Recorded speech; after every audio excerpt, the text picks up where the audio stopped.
kan. Jadi kita boleh put maximum bidding dekat situ.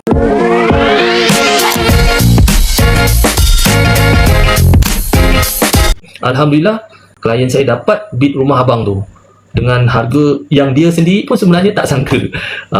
Sebab waktu lelongan tu ada 4-5 orang juga masuk, tapi sebab advantage-nya saya dah dapat tengok rumah, saya minta klien saya bid rumah tu maksimum.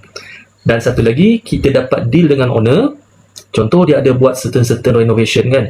Jadi dengan kita deal dengan owner, kalau kita berjaya dapat rumah tu, mungkin kita akan bagi sedikit sagu hati dekat owner untuk kos-kos renovation yang dia dah keluar tu. Dan owner tu alhamdulillah, lepas tolak dia punya hutang-hutang semua, dia masih dapat lebihan duit tu. Dan saya pun dapat info dia dah dapat dah mula balik kehidupan yang baru. Dia pergilah ke satu taman bersebelahan, dia sewa rumah, dan dia ada duit sikit nak berniaga.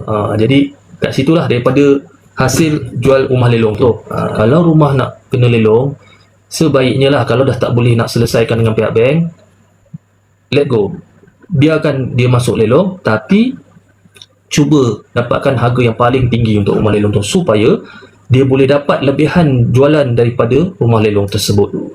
Sebab bank biasanya dia orang akan ambil berapa je yang owner tu hutang, so balance daripada jualan tu akan dapat balik pada owner. Dan owner bagi saya sebenarnya, kalau rumah tu dah banyak kali masuk lelong, tak ada pembeli, bagi saya kalau ditunggu lagi owner akan rugi.